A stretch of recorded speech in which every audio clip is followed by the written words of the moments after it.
mas que todos possam estar em atenção e em reverência. Bem?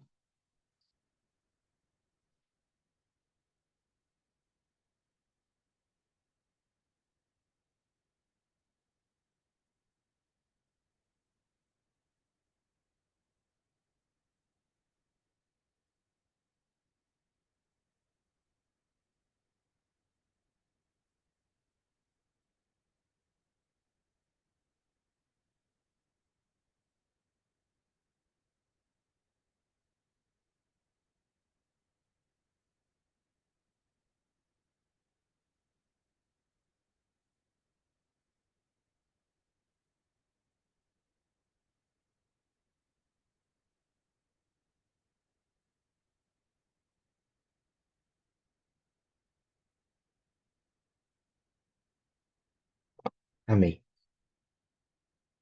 É, bom, eu vou compartilhar a tela aqui, só para que a gente.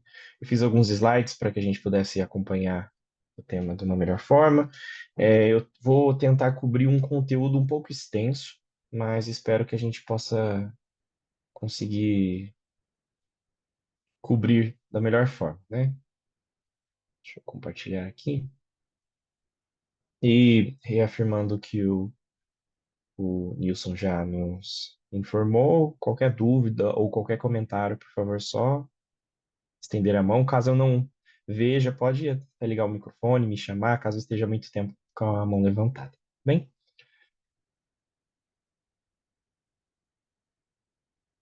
bom,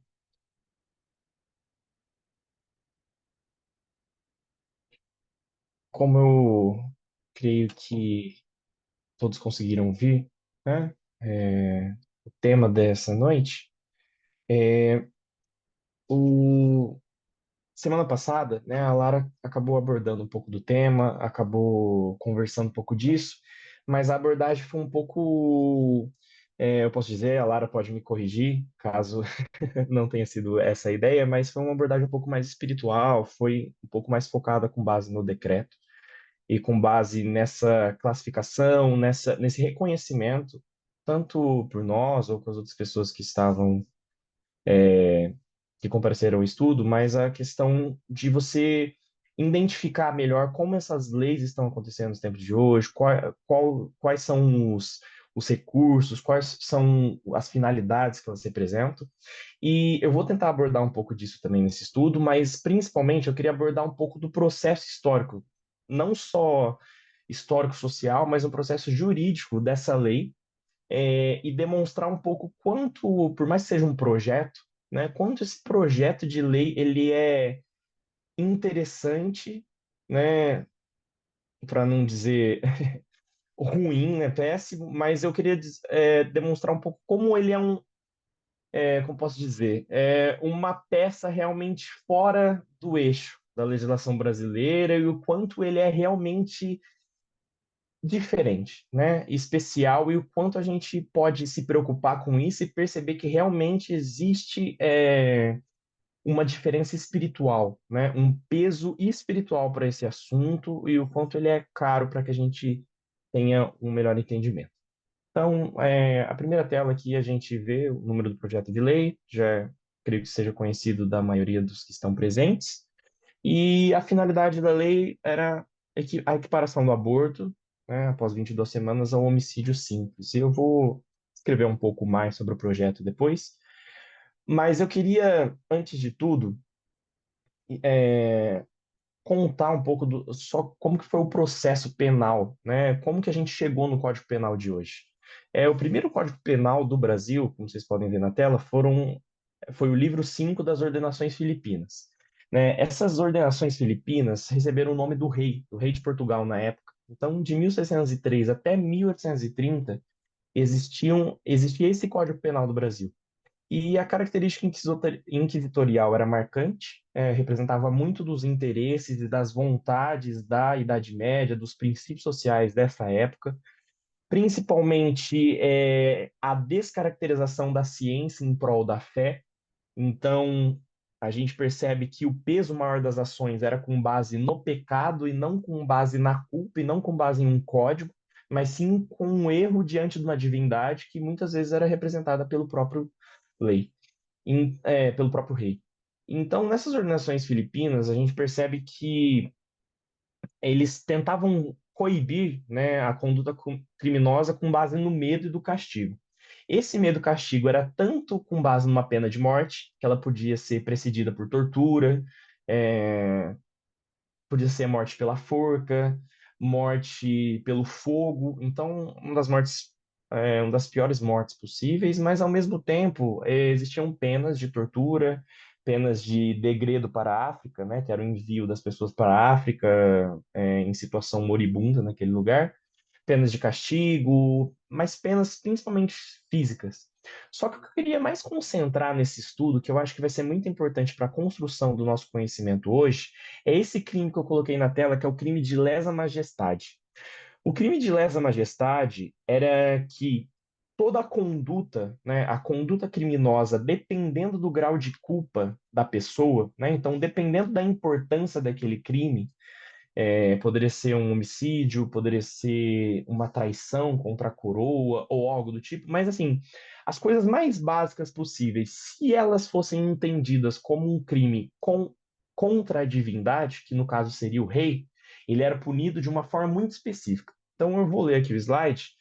Fala que a lesa majestade significa que era uma traição cometida contra a pessoa do rei ou contra o seu estado real, que é um crime tão grave e abominável que os antigos sábios achavam tão estranho que esses crimes eram comparados à lepra. Porque assim como essa doença, ela enche todo o corpo sem nunca poder ser curada e ainda prejudica os descendentes daquele que a tem.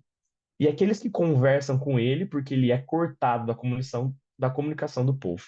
E assim, o erro da traição, que era essa lesa majestade, condena aquele que o comete e envergonha e infama aqueles que descendem dele, mesmo que não sejam culpados.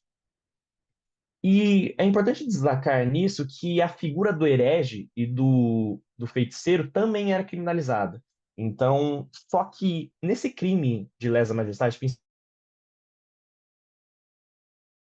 um crime. Então, por mais que você estivesse, por exemplo, roubando, que é o bem jurídico afetado, né? O problema seria, como posso dizer, a condição econômica da outra pessoa, então você está tirando o sustento daquela pessoa. Esse crime era confundido muito com um pecado, uma ofensa moral. Então, o bem jurídico da época, então, o bem que você estava afetando, se você fosse um ladrão, se você fosse um traidor, se você fosse uma mulher feiticeira, por exemplo, era o bem da lesa majestade. Então, você tinha uma reação social muito mais drástica. Então, conforme a gente for construindo o estudo, eu acho que vocês vão entender muito bem por que que eu quis fazer esse ponto. Mas a primeira coisa que eu queria deixar na mente de vocês era justamente isso, a comparação que eles colocavam do crime com relação à lepra. E a gente percebe pela Bíblia, né, pela didática bíblica, pelos relatos, principalmente do Evangelho, a condição da lepra naquela época, né, que era justamente visto como uma traição com relação a Deus. E era uma traição tão grande, né, era um pecado, como posso dizer, um pecado acariciado, que essa condição da lepra era muito entendida que poderia ser um pecado. Outras deficiências também, né? A casa da cegueira também era entendido como algo passado de uma geração para geração, né? Algum comentário no momento? Eu vi que não tem uma mão levantada, mas se tiver alguma dúvida, só me chamar, tudo bem? Então, continuando, eu só queria concentrar e entender que desde 1603 até 1830, ou seja, a gente tem 227 anos em que o bem jurídico maior de uma nação do tamanho do Brasil e também de Portugal era o crime contra a divindade, né? O crime contra a pessoa do rei, um crime que fazia com que você fosse envergonhado contra a coroa, né? Vamos dizer assim. Então, eu queria concentrar um pouco em relação a isso, e esses textos, né, eu quero transformar da melhor forma possível, porque eu tirei diretamente do livro do Gilberto Freire. Eu acho que já é de conhecimento de todos que o Gilberto Freire escreveu é um pensador muito importante do século XIX, do século XX, e ele constrói um livro que é chamado de Casa Grande e Senzala, né, que explica um pouco sobre o racismo na época, Mas, infelizmente, com base na ideologia da época, ele não consegue concluir de uma forma que o racismo. Ele não consegue construir a ideia do racismo estrutural, né? Que o racismo ele continua, por mais que os negros e os brancos consigam conviver no mesmo espaço, ele continua sendo algo danoso que gera uma desigualdade, às vezes, pouco sanável. Então, ele escreve um pouco isso, eu desculpo até o termo que ele usa aqui, né, principalmente a questão do gordo e mole, que ele cita, mas eu retirei diretamente do livro isso, né? Eu acabei usando até no meu TCC esse livro, mas eu queria só construir um pouco mais sobre qual é a mentalidade colonial do Brasil, qual é a mentalidade que a gente vê hoje, qual foi a mentalidade que justamente iniciou esse projeto de lei. Então, a construção da mentalidade colonial ela é construída com base em duas figuras. A figura do catolicismo guerreiro e a figura do clientelismo. O catolicismo guerreiro, como vocês podem notar aqui nos slides, é a ideia da cruzada, né? A ideia da guerra pela fé. Então, o catolicismo português, principalmente, ele foi muito influenciado pelos muçulmanos na época, né? Pelo conceito maometano de guerra santa. Hoje em dia, vários movimentos, né, no Oriente Médio seguem esse preceito da jihad, que a fé é algo tão importante, né? Tão importante para a alma que ela deve ser lutada. Existe uma batalha em prol eu posso dizer, com base do desenvolvimento do nosso espírito. Então, o catolicismo, na época de Portugal, que influenciou o Brasil diretamente, é justamente esse espírito de cruzada. E foi justamente isso que levou Portugal para o Brasil, né? Então, a gente percebe que, num primeiro momento, ele tenta converter o indígena, né? Principalmente, e ele no século XVII, principalmente, há uma guerra, há um conflito muito interessante entre os senhores de terra, que não tinham tantos escravos, então eles escravizavam os indígenas, porque a igreja passa a acreditar que o indígena ele tem uma alma pura, é um ser de uma alma pura, diferente do negro, que ele é chamado justamente de negro, com base que a alma dele é morta, né? Então eles entendem que para o preto não existe salvação, mas para o indígena já existia, então ele investe nisso. Só que esse catolicismo guerreiro, que é justamente da guerra, de você impor a fé, né? Tanto é que um dos textos mais famosos que ele cita é justamente da parábola do rei, né? Que a gente vê no Evangelho, que o rei faz um banquete, né? Todos os convidados não vão, e aí existe um texto que fala, obrigue-os a entrar, né? Que o rei pede que obrigue-os a entrar. E o catolicismo, nessa época, ele usa muito isso, né? De que as pessoas deveriam ser obrigadas a entrar na ceia do rei.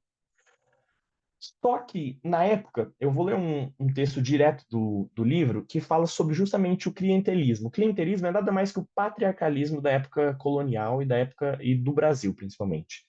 O clientelismo, ele cita que é um patriarcalismo rural escravocrata, que era marcado por um profundo gosto pelo mando, pelo sadismo e pelo clientelismo. Fruto do contato com a realidade diária de 388 anos de escravidão no Brasil, o patriarca desenvolveu um prazer de mandar, né? Um gosto de dar ordens, de falar alto. Então, em contrapartida, isso levou também a um gosto político por governos de cunho autoritário. Então, da mesma forma que o patrão, né, o patriarca gostava de mandar e de impor a sua vontade, as pessoas que estavam em volta deles, eles se acostumaram com isso, né? Se acostumaram com essa relação. Então, as escolhas políticas da época, principalmente do começo da República, eram em prol disso. Então, eles passaram a gostar um pouco mais de um governo autoritário. Só que, com base no clientelismo, isso surgiu numa religiosidade brasileira chamada de gorda e mole. Né? Na época, é um termo usado pelo Gilberto Freire. Porque que acontece? O belicismo ibérico, então o catolicismo guerreiro, esse catolicismo da cruzada, ele acaba se transformando em algo mais maleável, porque o capelão, né, o padre, toda família tinha um padre, né? Cada família senhorial tinha um padre. E esse padre, ele não podia impor as vontades da igreja diretamente pro patriarca, pro senhor de engenho. Então ele vivia na terra, ele vivia na casa, tinha um cômodo específico para ele. Então, como o patriarca concedia todos os desejos dele, vamos dizer assim, ele era submetido àquela autoridade. Então, A autoridade colonial é uma autoridade que existe a religiosidade muito interna, é muito internalizada, mas ao mesmo tempo o patriarcalismo continua sendo superior à igreja. E é muito interessante isso, porque eu vou construir isso durante o estudo, que isso, né, eu não estou querendo dizer que isso seja algo profético, né, mas eu queria dizer que isso me remeteu muito, né, à transformação das bestas de Apocalipse 13, que a gente entende como, principalmente dos Estados Unidos, nessa ideia de que existe uma besta que fala como dragão, né? Que ela impõe dentro de um governo, né? Dentro de um estado, princípios religiosos, mas existe a transformação depois para a besta de Apocalipse 18. Né, em que acontece justamente que a meretriz ela sobe em cima da besta, né? Então existe uma religião acima disso. E no panorâmica, né, do Código Criminal do Brasil, das leis brasileiras, eu vou traçar justamente isso, mostrar como isso está sendo transformado agora por conta desse projeto de lei. É, não sei se vocês estão conseguindo ler bem aqui, mas está dizendo que assim, o antigo Código Penal brasileiro, né, das organizações filipinas, foi revogado por ideias políticas, né? Principalmente por causa da Revolução Francesa. E aí, em 1830, houve um debate. Eu achei muito interessante isso, porque a Anciates estudou isso, sobre várias eleições, né, no século XIX nos Estados Unidos, e a gente percebe esse mesmo conflito no Brasil.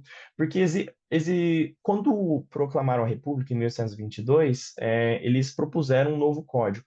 Só que esse código penal, né, esse código criminal, só surgiu em 1830. Em 1830, houve um conflito entre dois pensadores, esse José Clemente Pereira e o Bernardo de Vasconcelos. O Bernardo de Vasconcelos, eu já vou anteceder, adiantar, no caso, e ele era progressista. Já o José Clemente Pereira, ele era conservador. O código do Bernardo de Vasconcelos conseguiu vencer, né? Então ele venceu porque ele já tinha ideias eu não vou me adentrar muito nisso, senão vai acabar sendo um pouco mais demorado, mas nesse pensador, que é o Cesare Beccaria, que é um pensador italiano, que ele descreve muito sobre como eram as leis na Idade Média e como a Revolução Francesa deveria conduzir a uma nova fase. Porque o que acontece? Uma outra informação que eu queria deixar aqui bem claro é que o Código Penal, né, a lei penal, o direito penal, ele surgiu para que o cidadão pudesse se proteger do Estado. Curioso isso, né? Principalmente diante desse projeto de lei atual. Então, o Estado ele não tinha limites para o mando do indivíduo, né? Então ele poderia fazer o que quisesse. Mas a partir do direito penal, com base nos crimes que existiam lá, o direito penal ele diminui a possibilidade em que o Estado poderia punir a pessoa. Então, assim, se não existisse dentro do Código Penal um crime para tal ação, por exemplo, vamos supor um exemplo totalmente imaginativo, né? Que fosse crime que a gente saísse depois da meia-noite quando estivesse chovendo, por exemplo. Se eu saísse depois da meia-noite de casa e estivesse chovendo e eu estivesse dançando na chuva, vamos pensar assim, a polícia poderia chegar em mim, poderia até me prender, só que eu não poderia ser criminalizado por isso. Por quê? Porque no Código Penal não existe esse crime. Então, nesse momento, o rei, o Estado, ele perde um pouco do seu poder, porque isso limita a possibilidade e a vontade do magistrado, né? Então, a lesa majestade, que é aquele crime que a gente falou um pouco antes, dessa ideia religiosa, de qualquer conduta, se o magistrado, se o rei, né, ou se a divindade entendesse como algo danoso diretamente à pessoa dele, ele poderia ser punido. Já nos códigos penais, isso não existe mais, porque existem justamente as condutas tipificadas, né? A gente fala tipificação. Então, se não é um tipo penal. Então, um crime de aborto, por exemplo, é um tipo penal. Mas é muito interessante que, por mais que o Código Progressista de 1830 tivesse ganho, ele não chega a mudar muita coisa, porque principalmente a pena de morte continua. E por que a pena de morte continua? E aí já mais um pouco dessa ideia colonial. os senhores de escravos que participaram dessa legislação e os patriarcas, eles entenderam que a pena de morte ela não poderia ser retirada do código. Por quê? Porque isso geraria uma instabilidade no patriarcalismo, principalmente com relação aos escravos. Então, o escravo ele já não tinha nome, ele já não tinha origem, ele já não tinha bens, ele já não tinha família, a gente pode dizer isso. Então, qual que é a única coisa que sobrava para o escravo? Então, qual que a única coisa que restava? A morte. Então, se não houvesse pena de morte, o escravo não poderia ser punido. Então, se ele não poderia ser punido, provavelmente ele deixaria de obedecer ao senhor, né? Ao senhor de engenho, no caso, e depois ao senhor do café. Então, a pena de morte continuou e ela só foi abolida por Dom Pedro II anos mais tarde. Mas a primeira vez que o aborto é citado, né, num Código Penal brasileiro é justamente nesse Código de 1830. E eu vou ler um pouco sobre isso, mas a primeira coisa que eu queria deixar claro aqui é que nesse Código de 1830, com base justamente nas ideias liberais da época, principalmente da Revolução Francesa, da própria Constituição dos Estados Unidos, dos próprios pensadores progressistas da época, a mulher não era criminalizada no aborto nessa época. Quem era criminalizado? A pessoa que conduzia a mulher ao aborto. Então, assim, os únicos crimes que existiam com relação ao aborto na época era quem ajudasse uma grávida a abortar e com o seu consentimento. Então, se alguém ajudasse uma grávida a abortar com o seu consentimento, ela poderia ser presa de 1 a 5 anos. Sem a permissão, isso duplicaria. Então, poderia ser preso de 2 a 10 anos. E a sentença, existe uma sentença de 2 a 6 anos também para se um médico, boticário, os cirurgiões da época, se eles ajudassem nisso. Então, se fosse uma pessoa formada, né, uma pessoa instruída e ajudasse no aborto, ele também seria penalizado. Então, a mulher não era criminalizada na época. Eu acho que isso não é tanto uma vantagem para a época, que ainda existia muito a ideia de que a mulher era um ser completamente alheio à razão. Então, a consideração de que a mulher não conseguia pensar e que era um animal justamente inferior, ela influencia muito nisso. Então, a mulher ela não tem capacidade de decidir abortar. Então, como que ela vai ser punida se ela justamente não tinha como exercer essa vontade? Mas, ao mesmo tempo, a gente pode pensar que seria algo mais vantajoso, porque justamente a figura da mulher, o corpo da mulher não era culpado, né? Então, o exercício da liberdade da mulher não era culpado, mas era justamente se uma outra pessoa provocasse esse crime na mulher. Só que isso muda um pouco no Código de 1890. Em 1890, já com a República, o que é bastante interessante isso, porque assim, se você está proclamando uma república, você entende que não é, a monarquia é algo muito patriarcal. Então você entende que tem que existir essa ideia liberal, né? Tem que haver um avanço dos direitos humanos. Só que em 1890, finalmente a mulher foi criminalizada. Então as penas variavam de 6 a 12 meses de prisão se o aborto fosse provocado sem que houvesse a expulsão do feto, então se o feto continuasse na mulher, e a punição ficava mais branda, de 1 a 5 anos de prisão, se o aborto tivesse ocorrido com permissão da gestante.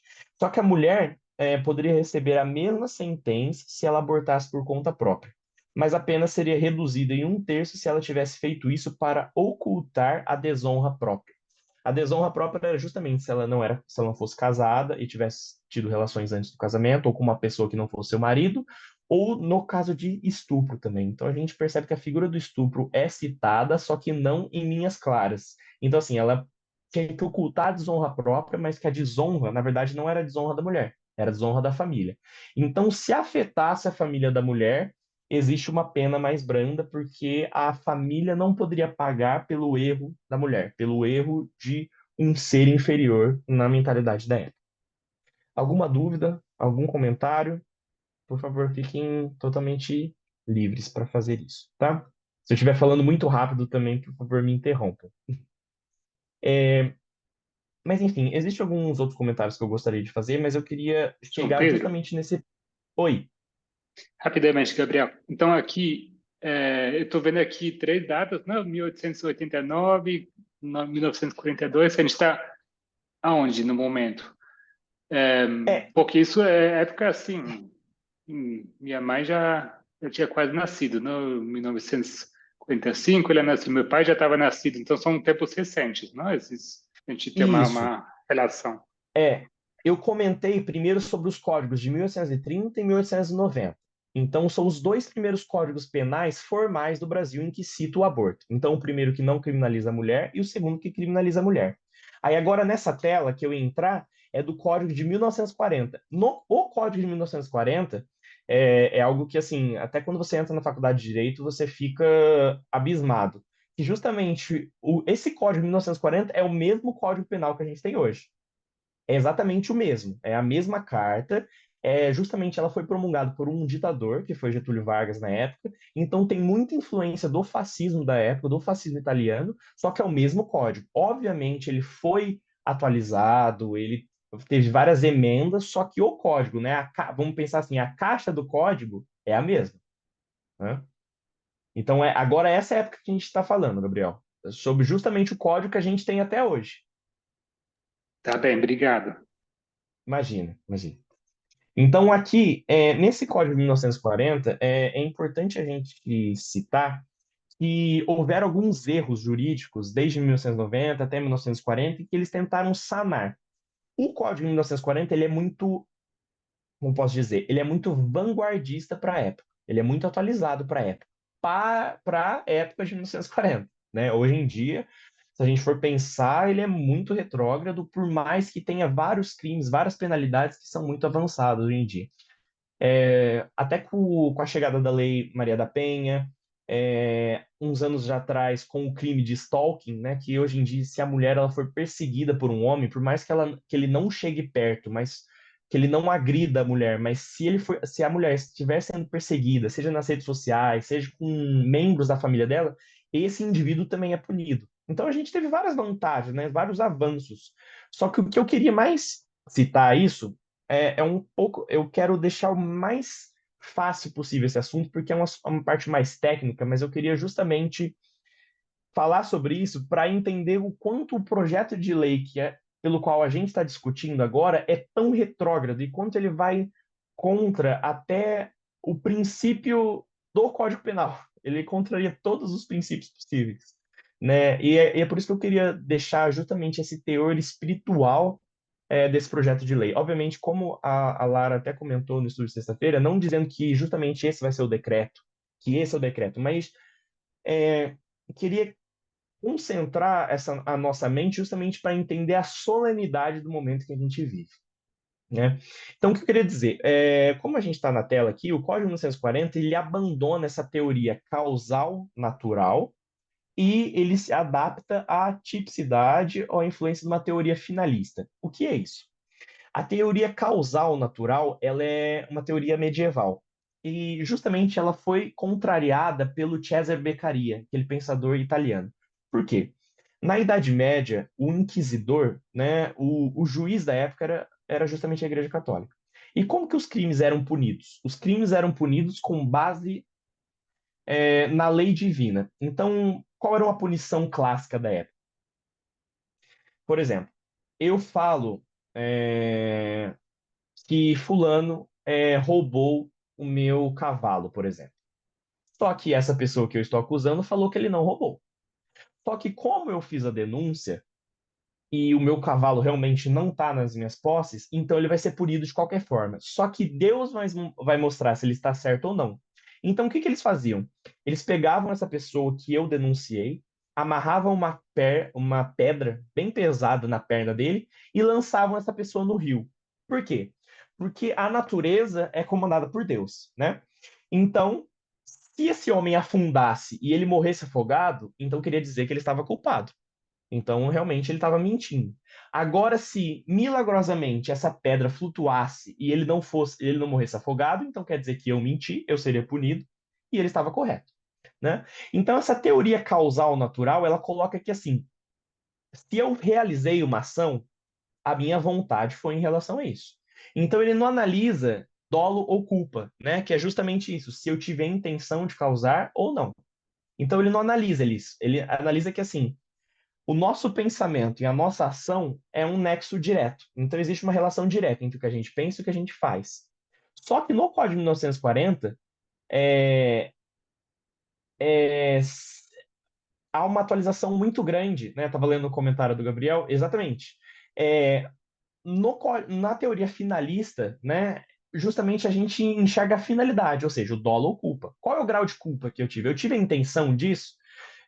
Por exemplo, nem sempre uma pessoa que dirige acima do excesso que causa um acidente de trânsito, por exemplo, ela é culpada em dolo, né? Então, por exemplo, se eu estou dirigindo embriagado, então eu tive a intenção de beber, eu tive a intenção de ficar embriagado, então eu assumi o risco de que eu não poderia dirigir da forma que eu dirigia. Então, assumindo o risco, por mais que eu não quisesse matar diretamente alguém, o Código Penal já considera que eu tive a intenção, que eu assumi o risco. Então, se eu assumi o risco, eu tenho dolo, né? Porque eu assumi que no meu caminho do bar até em casa eu poderia matar alguém. Então, eu assumi esse risco. Diferentemente da pessoa que entra no carro, ela não está fazendo a revisão correta e em determinado momento o volante falha e eu acabo atropelando uma pessoa na calçada. Isso é chamado de culpa, é culpa por negligência. Por que negligência? Porque justamente eu não fiz a revisão corretamente. Eu assumi, por mais que eu tenha assumido o risco de causar um acidente, eu não pensei que ia causar. Eu só achei que estava tudo certo. Então isso é culpa, não é dolo. Então eu não tive a intenção de matar. Né? Então, é justamente o que o Código de 1940 inaugura. Mas justamente nesse código, você continua criminalizando a mulher. Então, assim, existem só duas exceções, né? Os casos de estupro e quando a vida da gestante estiver em risco. Só que é muito interessante e triste, na verdade, que a mulher continua sendo culpada por algo em que ela não tem o dolo da ação, né? Ela não teve o dolo de contrair a gravidez, né? A gente pode pensar dessa forma. Só que por mais que tivesse um avanço muito grande, esses avanços eles foram barrados para a mulher. Então a mulher ela não conseguiu atingir esse avanço. Então passando aqui, esse é o decreto-lei número 2.848, de 7 de dezembro de 1940, é o Código Penal atual, e eu coloquei que, assim, a primeira vez que o aborto foi tema do sistema legal. Por mais que o aborto já existisse antes, nesse código é estabelecido oficialmente que o aborto é um crime, com as exceções legislativas. E aqui eu coloquei todos os crimes de aborto que a gente tem no Código Penal atual. Eu vou sumir um pouco da tela só para. Ah, não, aqui ficou bom, aqui não está atrapalhando ninguém. Então, eu vou ler rapidamente, mas só para a gente ficar bem claro quais são as hipóteses, né, que existe o aborto na legislação brasileira. Então, aborto simples, né, a forma simples, aborto provocado pela gestante ou com seu consentimento. Então, provocar aborto em si mesma ou consentir que outro lhe provoque, existe pena de detenção, que não é a pior pena, né, que a pior pena seria de reclusão, que já vai para o regime fechado, detenção de 1 a 3 anos. Mas pode ser um aborto provocado por terceiro, que aí já é, se eu provocar aborto sem consentimento da gestante, eu seria punido pela pena de reclusão, que já é a pena mais grave, e eu poderia entrar em reclusão de 3 a 10 anos. E agora, se eu provocar, né, se fui eu que provoquei o aborto, mas foi com o consentimento da gestante, eu teria reclusão de 1 a 4 anos. Então é um pouco mais branda a pena. Já no parágrafo único, cita que, assim, aplica-se a pena do antigo anterior, ou seja, de 1 a 4 anos, se a gestante não é maior de 14 anos, ou é alienada ou débil mental. Olha isso, olha o termo que eles usam para pessoas com deficiência, né? Por mais que seja uma deficiência mental, é um código ainda muito retrógrado, né? Hoje em dia, jamais, até mais que existe a lei da pessoa com deficiência, né? O código da pessoa com deficiência, e jamais usaria esse termo. Então a gente percebe quanto essa lei, quanto esses tipos, né, penais são retrógrados. Então, se ela for alienada ou débil mental, ou se o consentimento é obtido mediante fraude, grave ameaça ou violência. Ou seja, se eu ameacei a menina de 14 anos a abortar, ou se eu bati nela para gerar esse resultado, ou se eu enganei ela com relação a isso. Ou seja, eu dei um remédio abortivo, mas eu falei que era dipirona, por exemplo, que era um anti-inflamatório. Então entra tudo nessa pena de 1 a 4 anos. Agora, a forma qualificada, que é do artigo 127, fala que as penas combinadas nos dois artigos anteriores são aumentadas de um terço, ou seja, por exemplo, eu peguei 4 anos, eu vou ser aumentado de um terço, ou seja, é uma conta difícil. Então, eu divido 4 por 3, vamos pensar que assim, acrescentaria 1 ano e meio, mais ou menos, né, a mais. Então, eu seria punido por 5 anos e meio.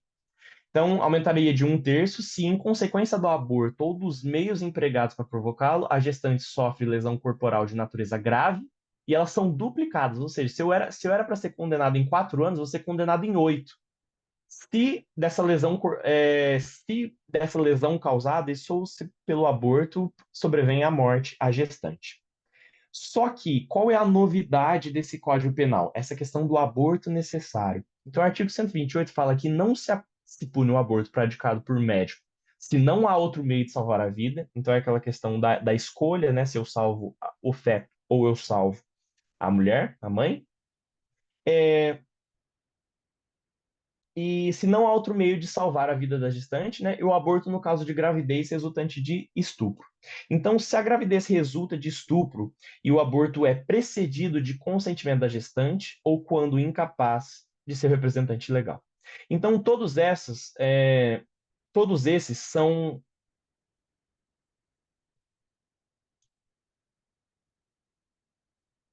Perdão, eu pausei um pouco.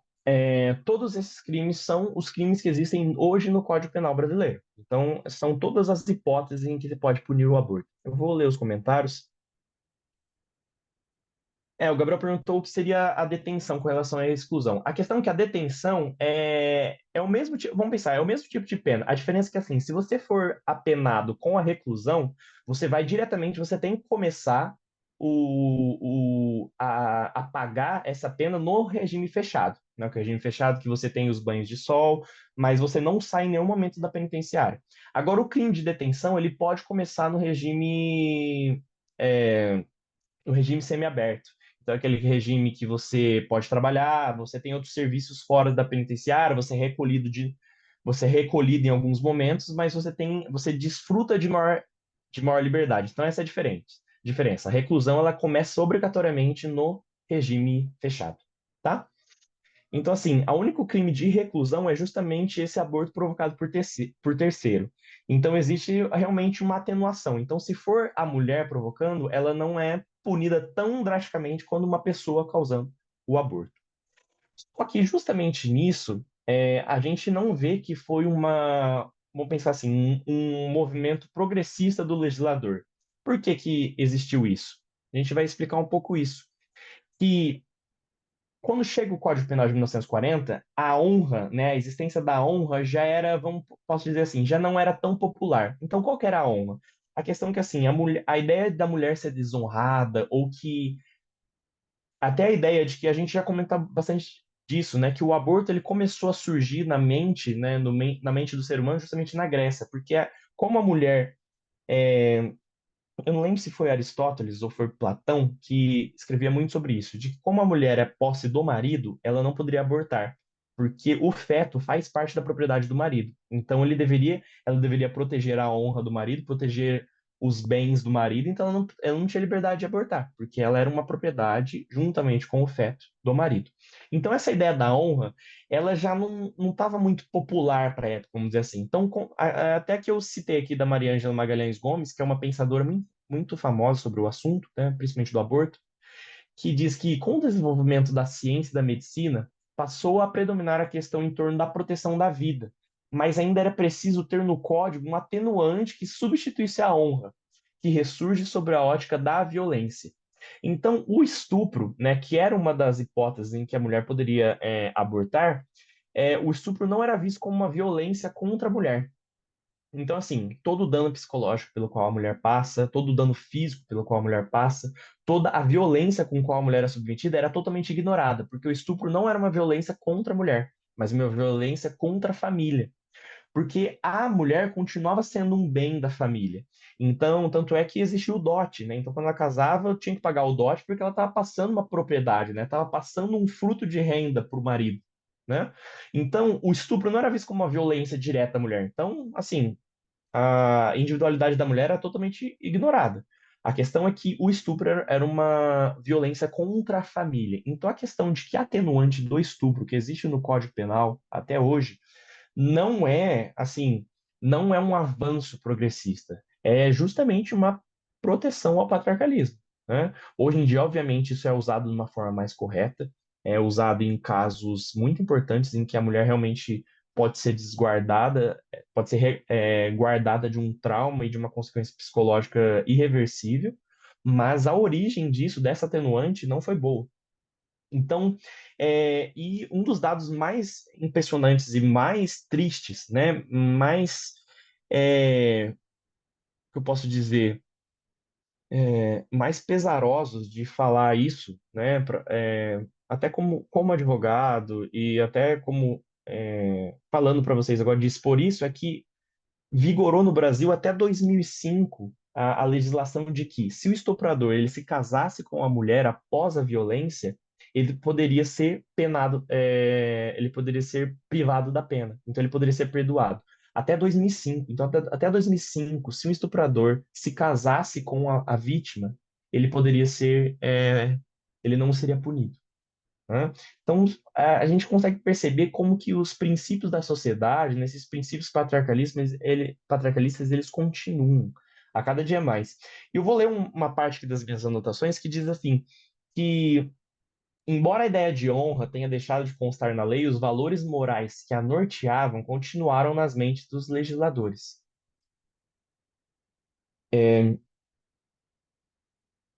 Dos legisladores e da sociedade como um todo. Então, o conceito de honra se torna anacrônico em uma época em que passam a prevalecer os direitos individuais. Então, assim, tanto com base na Revolução Russa de 1917, com base em novos códigos, principalmente a Constituição do México, a honra já não era muito popular, né, como eu disse, só que, assim, a questão de você substituir a honra pela violência, mas com o interesse de resguardar a família, também não era boa, igualmente, né? Mas isso vigorou até 1987. Então, na Assembleia Constituinte, né, a Assembleia que promulgou a nossa Constituição atual, essas ideias de honra vigoraram até esse momento. Só que, passando para esse momento histórico, eu acho muito importante falar que, em 1987, com essa Assembleia, houve uma discussão muito grande. Então, o movimento feminista da época, ele queria muito que na Carta Constitucional, né, na Constituição Federal, existisse o direito ao aborto. Direito ao aborto, que era uma equivalência à saúde. Então, se na Constituição existe o direito à saúde irrestrito e gratuito para todos, a mulher teria que ter o direito de abortar. Porque justamente as clínicas clandestinas e todo o processo traumático do aborto era uma ofensa direta à saúde, né? Então, se havia o direito à saúde na Constituição, deveria constar o direito do aborto. Só que a camada dos conservadores, principalmente representada pela Conferência Nacional dos Bispos do Brasil, são principalmente das igrejas protestantes e da Igreja Católica, principalmente, né? Uma conferência nacional queria que na Constituição brasileira tivesse resguardado a proteção à vida desde a concepção e não desde o nascimento. O legislador, como a gente já falou sobre isso em vários estudos, infelizmente, por mais que a Constituição brasileira é uma das constituições mais modernas que a gente tem no mundo, é um dos códigos mais bem feitos, realmente, no mundo, o legislador fez uma concessão, né? Então, qual foi a concessão? Ele fez um meio termo. Então, ele não ouviu nem o movimento feminista e nem a Conferência Nacional dos Bispos. Então, o que ele fez? Ele não mencionou o direito nem a proteção à vida.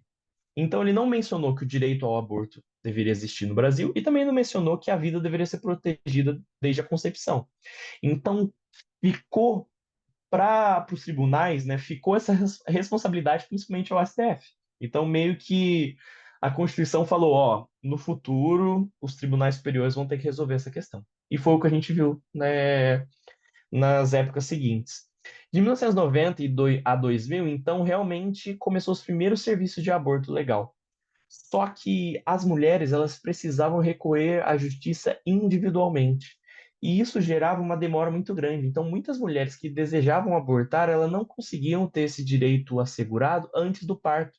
Então, muitas mulheres que passaram por uma gestação traumática, passaram por 9 meses traumáticos, tiveram que ser obrigadas a justamente a ter o filho, porque até que isso fosse apreciado pela justiça, o feto já tinha nascido. Né? Só que em 2004 chega a primeira demanda de acesso individual ao aborto ao STF. Então, pela primeira vez, o caso, esse direito ao aborto chegou para apreciação da nossa Suprema Corte. E por quê? Porque a litigante, né, a mulher que entrou no processo, ela passou por um parto e o feto não sobreviveu. Então isso inspirou uma ação constitucional. Então, como assim?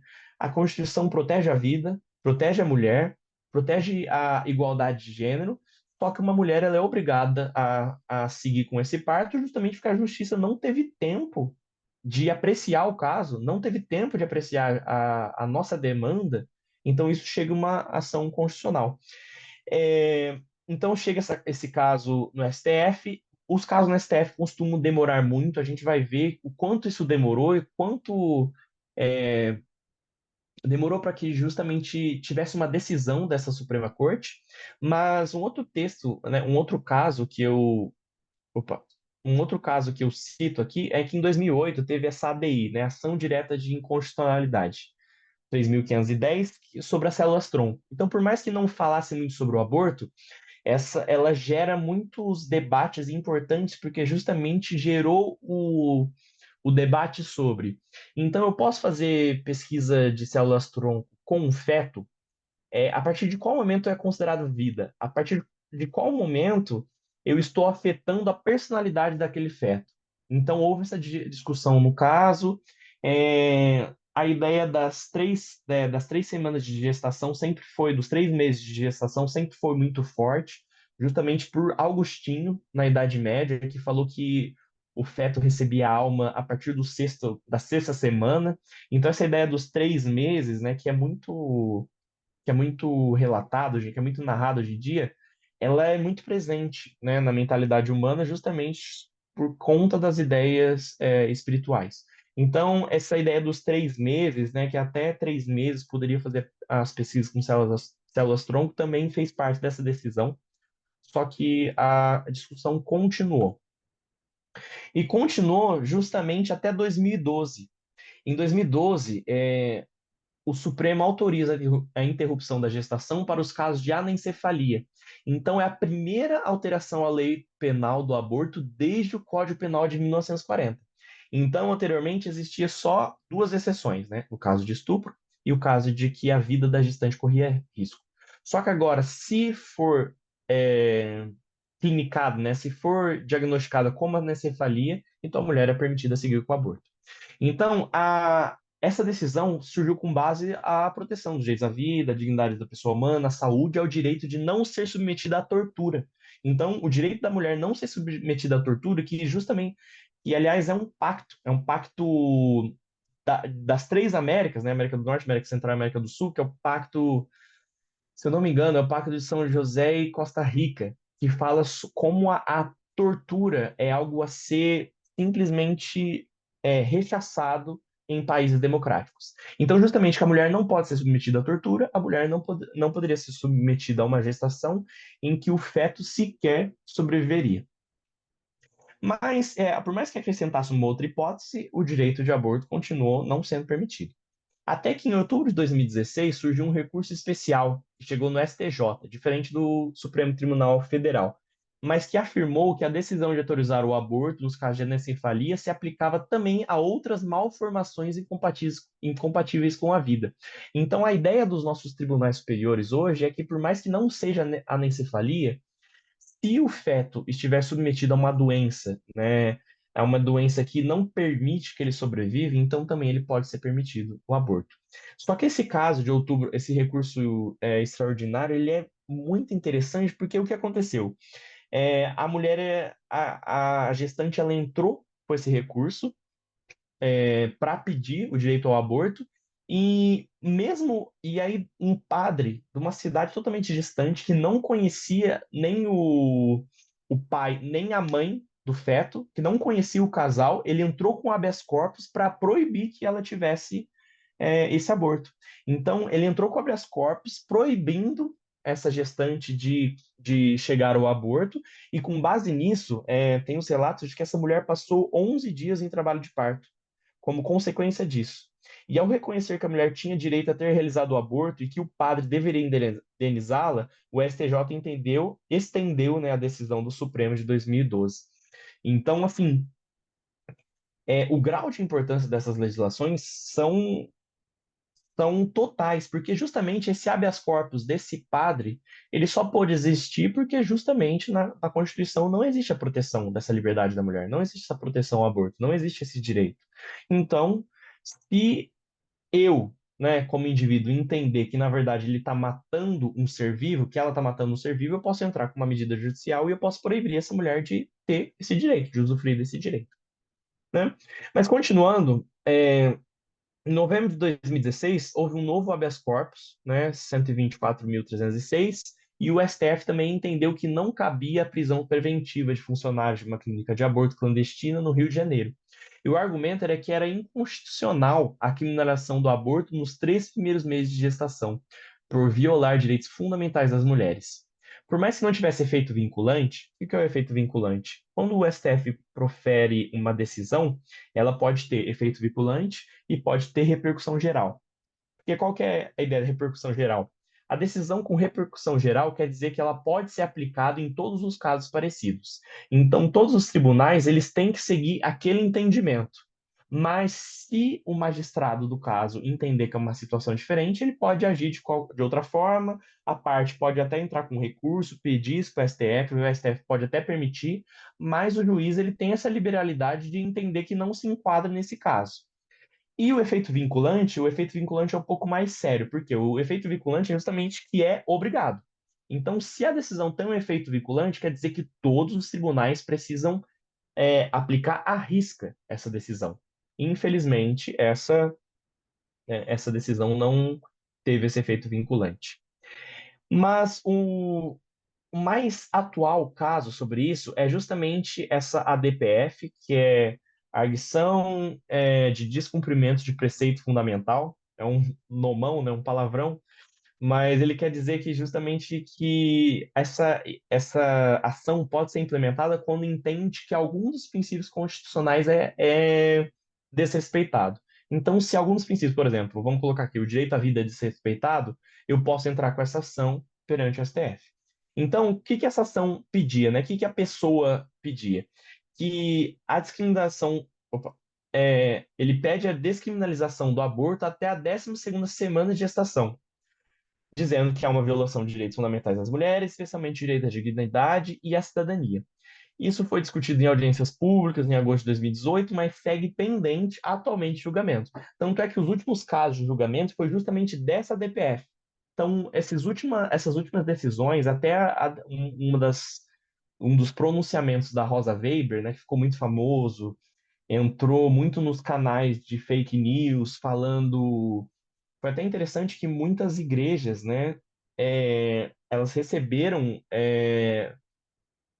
como posso dizer, ordens da cúpula, né, vamos dizer assim, os membros mais importantes da organização de várias igrejas, tanto católicas quanto protestantes, receberam essa mensagem dizendo que todos os cultos daquela semana eles deveriam falar acerca do quão, como posso dizer, o quão satânica foi a fala da ministra Rosa Weber. Isso aconteceu de fato, isso foi alargado por vários meios de comunicação, vocês podem pesquisar isso, que justamente houve uma tentativa de descrédito da ministra em todos os meios de comunicação possível, e justamente por conta dessas decisões e por conta do julgamento desse caso, né?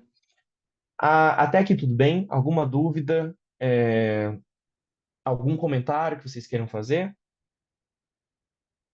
Tá acabando o meu tempo também, mas gostaria de dar João a palavra Pedro, para. Oi. é, assim, algumas semanas atrás a gente olhou para um assunto parecido, né? E realmente a gente vê nos Estados Unidos, né? No contexto da Roe versus Wade derrubada, né? A Uhum. questão da fertilização in vitro, né? O que a discussão está sendo empurrada justamente para essa questão de começa a vida, né? Desse Uhum, feto, supostamente, né? E uhum, no final das contas é mais um assunto filosófico, né? Porque, assim, uhum, uhum, toda religião e, assim, vai discordar e vai ter outra opinião do que a gente... uhum, Não há consenso, vamos dizer assim, né? uhum, O ponto de vista religioso, né? Ele tem uma posição muito forte, né? Na política uhum, americana e aqui também, sim, né? Que não deveria ser, mas é. uhum, com certeza. É muito interessante que justamente o começo da vida foi justamente o âmbito da fala da ministra Rosa Weber. É que ela cita justamente isso, que não existe nenhum cientista ou nenhum meio de se comprovar qual é o começo. Não existe um consenso com relação a isso. Mas também na legislação brasileira, ela cita que não existe nenhum dispositivo que fala que a vida tem que ser protegida desde que há direito à vida desde a concepção. Então, ela fala que assim, justamente existe um atraso muito grande a esse direito ao aborto, justamente por conta de que não existe algo em contrário, né? A não ser as ideias e os conceitos sociais existentes, né? É justamente isso, Gabriel, tirando o foco da proteção do direito da mulher, né? Então, eu queria fazer um comentário rápido também sobre a lei em si, né? Se ela foi aprovada, ela coloca que a pessoa que a gestante, se ela abortar, mesmo nos casos de estupro, ela pode entrar numa pena de reclusão, que é justamente aquela pena mais grave, que é de 6 a 20 anos, por conta que essa é a pena do homicídio, né? E aí isso foi muito divulgado, né, nessas últimas semanas, de que justamente essa pena ela é maior do que a pena do estuprador, né? O que é justamente um total contrassenso a todos os princípios do Código Penal brasileiro. Mas esse projeto de lei ele foi proposto por esse deputado, desculpa, o Sóstenes Cavalcante, que é do PL do Rio de Janeiro, e qual que foi a justificativa dele? Ele fala que assim, quando o Código Penal foi promulgado, se o legislador não colocou limites gestacionais ao aborto, não foi porque teria querido estender a prática até o nono mês de gestação. Em 1940, quando foi promulgado o Código Penal, um aborto de último trimestre era uma realidade impensável. E se fosse possível, ninguém o chamaria de aborto, mas de homicídio ou infanticídio. Então, assim, eu não quero tecer nenhum comentário muito técnico sobre isso, só que assim, não existe qualquer justificativa para isso, né? O infanticídio é um crime totalmente diferente, o homicídio é um crime totalmente diferente, né? É um tipo penal totalmente diferente. Então, isso vai de encontro com toda a ideia da defesa da honra, muito mais da defesa da honra do homem, porque o estuprador não é tão punido contra a mulher, do que uma justificativa jurídica mesmo. É o que a gente fala, né? É sem pé nem cabeça, a gente pode dizer assim. E eu trouxe um ponto interessante também, que a retaliação, sobre a retaliação disso, porque justamente esse projeto de lei ele foi colocado em pauta justamente no mesmo dia em que o ministro Alexandre de Moraes ele decidiu sobre a suspensão da resolução aprovada no Conselho Federal de Medicina, né, o CFM, que ele suspendeu a proibição da realização da sistolia fetal após 22 semanas de gestação, que é uma técnica que utiliza medicações para interromper os batimentos cardíacos do feto antes da sua retirada do útero.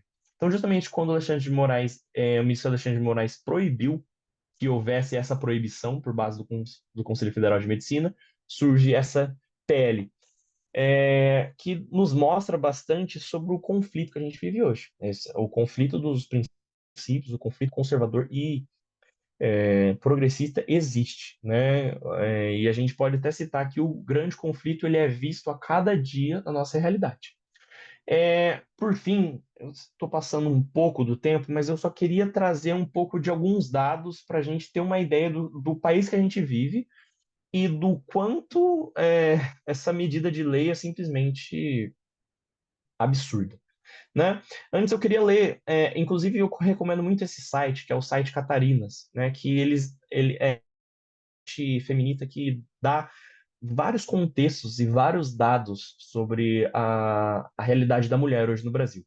Então, fala assim, que no Brasil, de 2015 a 2020, foram realizados 9.696 abortos, por causas médicas e legais, o que inclui risco de morte materna, estupro e anencefalia fetal. Isso significa que, em média, foram realizados 1.630 abortos por ano.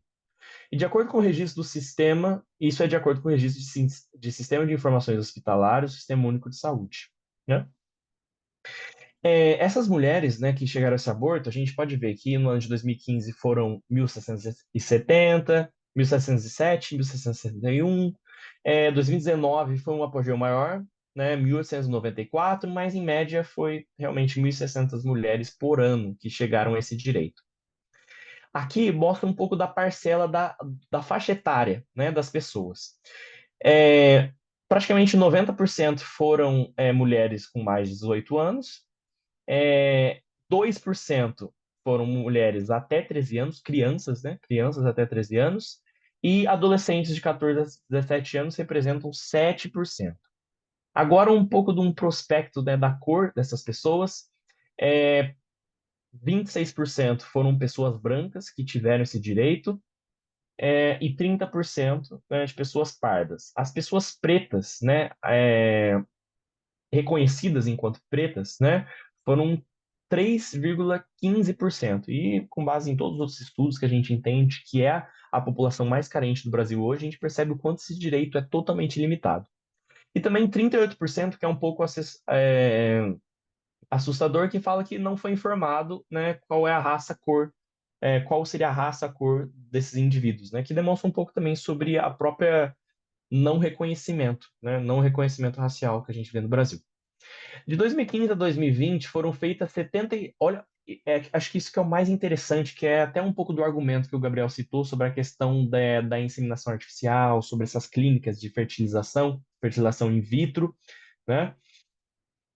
Que de 2015 a 2020 foram feitas 76.580 aspirações manuais intrauterinas, que seria a mil, e em 1937, 1.305 curetagens para finalização de abortos espontâneos ou provocados no país. Isto é, 103 vezes o número de abortos previstos em lei realizados no período. Ou seja, o que esse dado significa?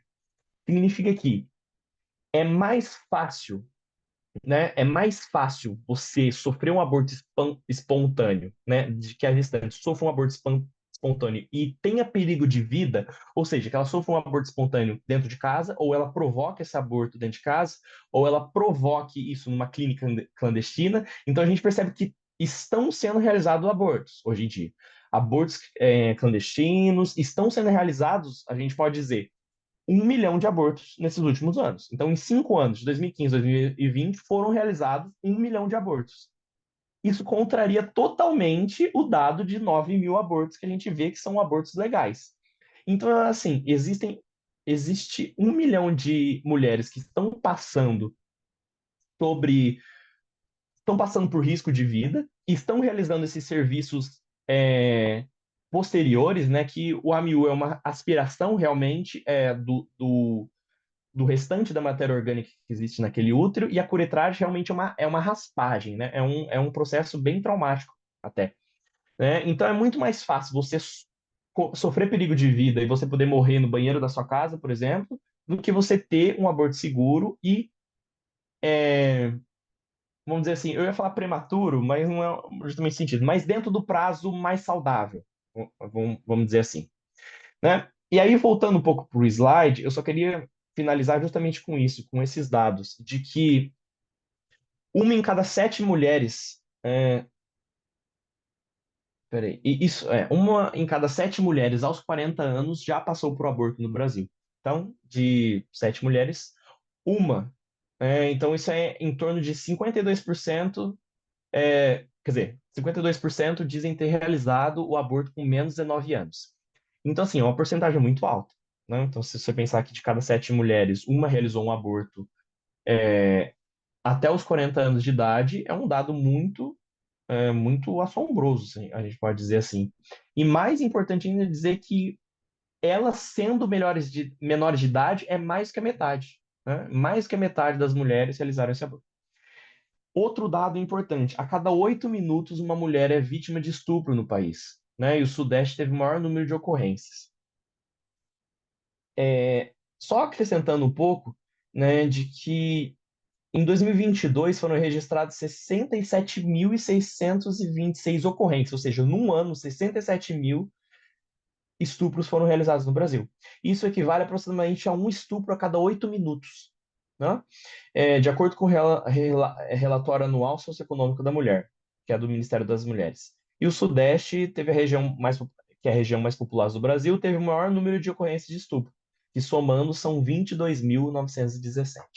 Né? Outro dado, em 2024, né, o Brasil registra, até agora, essa é uma pesquisa de 18 de maio, ou seja, mês passado, o Brasil registrou mais de 11 mil denúncias de violação sexual contra crianças e adolescentes. Né? Então, 320 crianças e adolescentes sofrem situações de exploração sexual a cada 24 horas. Né? Então, assim, imagina o impacto de um projeto de lei como esse, né? De realmente de é um sentimento de permissividade para o estuprador. Principalmente isso. E ainda mais que esse dado, é ainda importante dizer que esse dado é do número, é do painel dos dados da Ouvidoria Nacional dos Direitos Humanos, né, que é regimentado pela OMS. Os dados mostram que no Brasil, 320 crianças são exploradas sexualmente a cada 24 horas. E o número pode ser ainda maior, já que apenas 7 em cada 100 casos são denunciados. O estudo ainda esclarece que 75% das vítimas são meninas e, em sua maioria, negras. Então, é um outro dado assombroso, né? Assustador. E, por último, o tipo mais comum de estupro cometido no Brasil é estupro de vulnerável, com menores de 14 anos. Então, mais de 60% das vítimas de estupro no Brasil estavam nessa faixa etária, até 14 anos, segundo os dados de 2022, são dados do Anuário Brasileiro de Segurança Pública, e o Brasil registrou o maior número de casos de estupro em sua história no mesmo ano, que é 2022.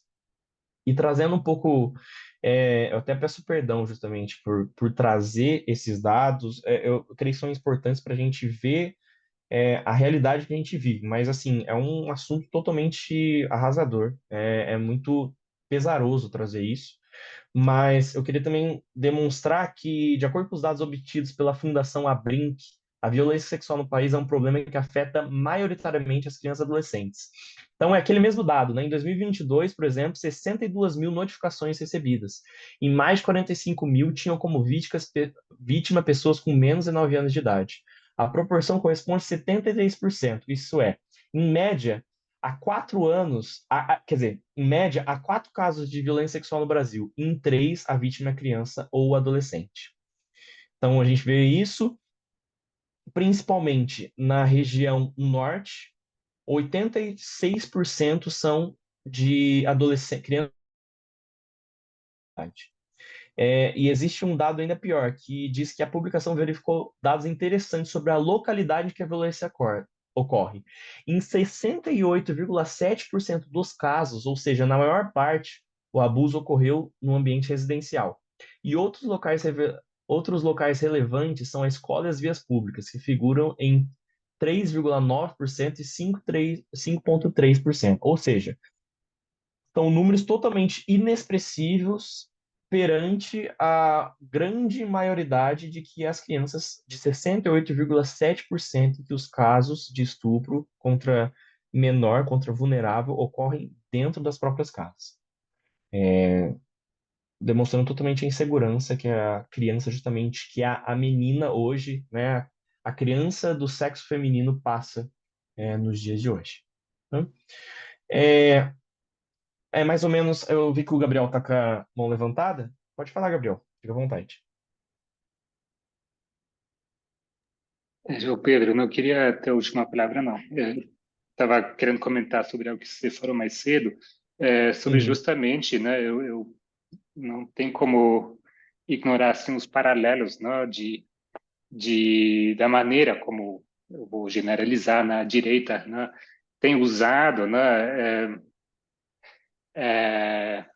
o discurso polêmico, né, basicamente uhum, para tirar a atenção de uma outra questão muito mais urgente, né, que são os direitos básicos da mulher. Né? Então, ontem mesmo, o uhum, candidato Trump, né, ele inventou uma mentira lá, ao vivo, né? Falou assim que há já vários estados, né, que permitem lá o infanticídio, né, basicamente, né, que Uhum, é legalizado matar a bebê já depois de nascido, né? Ele simplesmente inventou isso e não sei quem vai atrás e uhum, verificar, né? Mas o que fica na cabeça uhum, é realmente aquela ideia, né, que realmente é algo muito absurdo, muito cruel uhum, então eu acho que muita gente se deixa levar, né, por uhum, sim, esse esse conceito que nem entende que está sendo discutido, na verdade. Isso não reflete a realidade assim.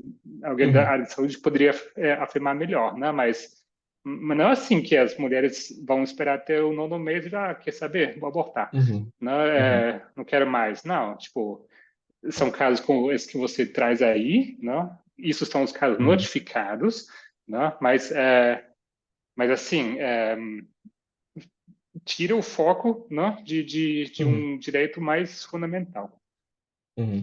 Eu ia falar também que justamente esse debate, né, do Biden e do Trump provavelmente vai ser abordado nas próximas palestras, talvez seja abordado até pelo Ancião Parminder amanhã, de o quão danoso foi esse debate, porque justamente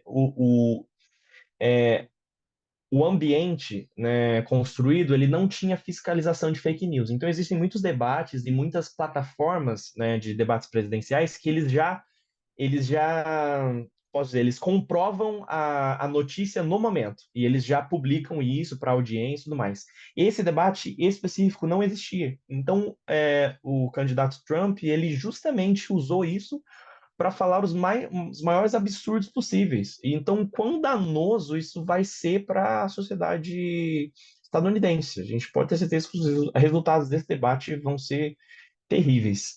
Lendo os comentários aqui, eu vi que minha mãe colocou, inclusive a minha mãe é secretária de assistência social na minha cidade de origem, então, assim, a experiência que ela tem é muito maior até que a minha, né? E a nossa cidade é uma cidade pequena, né? Então, é uma cidade de 40 mil habitantes e a gente tem, e ela disse, né, que hoje a assistência tem 53 casos de abuso sexual de crianças ou adolescentes, dentro de uma cidade desse tamanho, né? Imagino a níveis de país. Bom, foi isso que eu tentei construir. Eu quis muito gerar esse pensamento sobre o nosso processo histórico e do quanto a nossa mentalidade medieval ela não mudou. Eu não sei, eu posso afirmar isso tanto como palestrante aqui agora, mas também como advogado, de que vê que o nosso Código Penal ele segue os mesmos princípios que existiam antes. E eu achei muito interessante a questão do crime de lesa majestade, que a punição que existia na época é justamente a punição em que as mulheres estão sendo submetidas hoje em dia. Então, assim, o crime, na verdade, é uma ofensa moral e é um pecado contra a divindade, contra a divindade que eles querem colocar, ou com essa ideia soberana que querem colocar, justamente com a ideia de que, na verdade, a mulher está sendo uma leprosa, né? Não só a mulher, mas todos os indivíduos da comunidade LGBTQIA+, como os negros, né, os negros pretos, eles são submetidos como verdadeiros leprosos mediante a legislação brasileira, que é um crime, né, uma ofensa moral que não só é um ato, um atentado penal, mas também é algo como fala, que pode ser propagado para sua família, para as pessoas com quem você conversa, e assim, é triste, é realmente triste trazer esses dados para vocês, mas eu acho que são discussões muito caras para a gente trazer no dia de hoje, justamente pela solenidade e a brevidade dos tempos em que a gente vive hoje. Tá? Mas o comentário do Gabriel, ele diz que lembra do Erdogan que desenterrou uma lei dessa justamente para conseguir perseguir críticos do seu governo exterior. Lei ultrapassada, porém ainda em vigor. A verdade é que as consequências são variadas, né? Existem diversas consequências para quando você tira os direitos democráticos e tira princípios democráticos, principalmente do direito penal. Eu não sei se a gente tem tempo, mas mais um comentário, se alguém quiser fazer mais um comentário ou esclarecer mais alguma dúvida.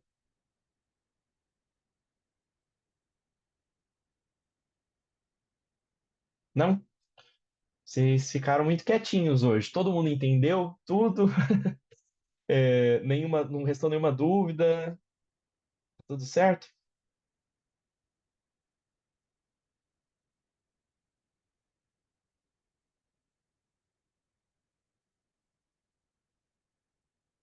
Bom, creio que sim. Bom, então, para encerrar, encerrar com uma palavra de oração, né? Vocês podem, cada maneira que tiverem mais conforto, eu vou me ajoelhar aqui, mas que a gente esteja em comunhão com o nosso Deus.